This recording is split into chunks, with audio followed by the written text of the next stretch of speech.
Supreme court ने साफ साफ कह दिया है कि ये जो है वो कृषि के साथ साथ जो है, यानी कृषि भूमि के साथ साथ जो मकान है उस पे भी लागू होगा। यानी अगर मकान है तब भी ये नियम लागू होंगे। अगर आपके पास कोई भी कृषि वाली जमीन है जिस पे आपके परिवार के लोग जो है वो खेती कर रहे हैं तो उस पे भी ये लागू होगा। लेकिन सवाल ये उठता है कि आखिर ये जो फैसला है वो किस प्रकार का फैसला है, और जो हिंदू उत्तराधिकार अधिनियम है इससे जो है इसका कौन सा ऐसा धारा है जिसके तहत जो है ये फैसला दिया गया, क्या कहता है ये अधिकार। तो चलिए समझने का प्रयास करेंगे। मान लेते हैं कि ये जमीन है और ये जमीन जो है यानी किसी भी परिवार के सदस्य के नाम है। ये हो सकता है कि जो सहदेव सिंह हैं इनके पिता के नाम से दर्ज हो, या हो सकता है कि खुद सहदेव सिंह के नाम से दर्ज हो। लेकिन अब विवेक सिंह और प्रजेश सिंह जो हैं ये सहदेव सिंह के बेटे हैं। अब विवेक सिंह क्या करते हैं कि इस जमीन को बेचते हैं, यानी बेचने का कार्य करते हैं। इस पे मकान है या इस पे खेती हो रहा है।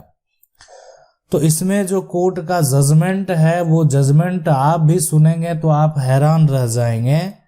यानी अगर विवेक सिंह इस संपत्ति को बेचते हैं तो प्रजेश सिंह जो है इस रजिस्ट्री को कैंसिल करा सकते हैं। कैसे?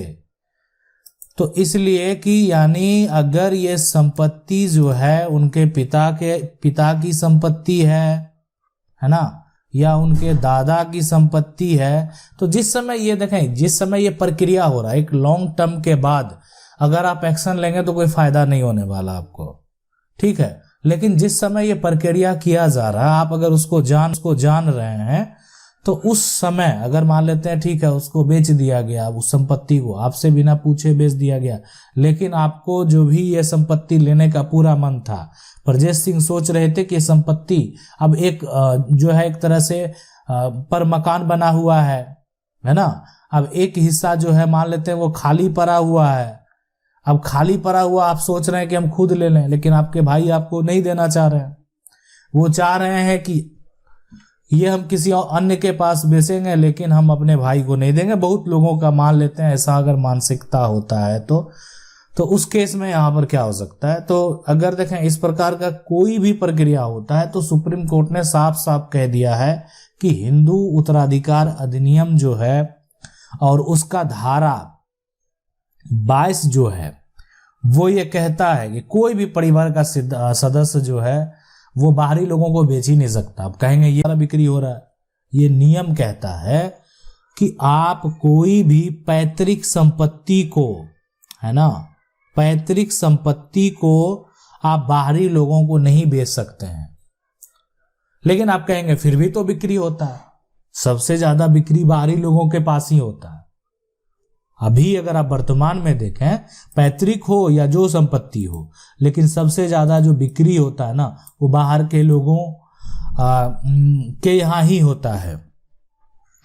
तो अब यहां पर सवाल क्या उठता है कि अगर ऐसा है ना, ये अधिकार है, अब इसमें यही हो सकता है कि अगर प्रजेश जो सिंह है ना, अब ये 5 साल बाद जाके ये कह रहे हैं कि नहीं हमको संपत्ति नहीं बेचा और जो है दूसरे को बेच दिया, हम लेना चाहते, तो कोई उसका फर्क जो है नहीं पड़ने वाला। कि एक समय सीमा होता है। देखें कोई भी प्रक्रिया जो है मान लेते हैं आज आपके घर में चोरी होता है और आप 10 साल बाद जाएंगे उसका रिपोर्ट लिखाने के लिए, आप उसके खिलाफ FIR दर्ज कराने के लिए, तो उस पर क्या एक्शन होगा? नहीं होगा, कुछ भी नहीं होगा। इसलिए कि अगर आज आपके घर में चोरी हुई तो आज आपको जाना चाहिए, कल आपको जाना चाहिए। यानी चोरी हुई है तो आप 10 दिन बाद भी जाते हैं तो आपसे सवाल किया जाएगा कि आप 10 दिन तक कहां थे। तो इसलिए ये जो है ना, यानी अगर आपके साथ ऐसा समस्या हो रहा है, आप के परिवार के लोग आपको संपत्ति नहीं देना चाह रहे हैं, दूसरे को देना चाह रहे हैं, लेकिन वो बेच रहे हैं, आपका लेने का मन है तो आपका अधिकार है, आप बेचा हुआ रजिस्ट्री को कैंसिल करा सकते हैं, ये अधिकार है आपको। अब लेकिन यहां पर है, जब मान लेते हैं प्रजेश सिंह जो है वो जमीन खरीदना चाहता है भाई विवेक सिंह का, तो विवेक सिंह तो कहेगा, विवेक सिंह तो बेच दिया, ये कहेगा कि मेरा भाई ज्यादा पैसा नहीं दे रहा, दूसरा पार्टी हमको, ये तो हो सकता है, ये सवाल आ सकता है। ये कहने में कोई बड़ी बात नहीं है कि जो विवेक सिंह है वो हमको कम पैसा दे रहा है, लेकिन जब ये विवेक सिंह खुद कहेगा कि नहीं हम उतना पैसा देने के लिए तैयार हैं और कोर्ट को लगेगा कि ये प्रॉपर्टी जो है विवेक सिंह का होना बेहद जरूरी है, तो ये रजिस्ट्री कैंसिल हो जाएगा। यानी हिंदू उत्तराधिकार अधिनियम जो है उसका धारा जो सेक्शन 22 है, ये कहता है कि यदि परिवार में बहुत सारे खरीदार हैं,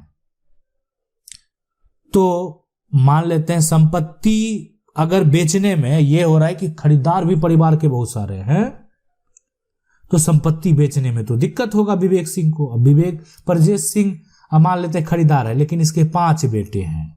अब कोई कह रहा हम लेंगे, कोई कह रहा हम ले, सब तो परिवार है ना। 5 लेने के लिए तैयार नहीं है, 5 लेने के लिए तैयार नहीं है, 3 तैयार है, ठीक है। 3 में से कोई कह रहा हम लेंगे, तो उस केस में क्या होगा यहाँ पे? तो उस केस में भी कोर्ट जो है, कोर्ट के द्वारा कीमत जो है ना तय किया जा सकता है, या ग्राम पंचायत के द्वारा जो है कीमत तय किया जा सकता है।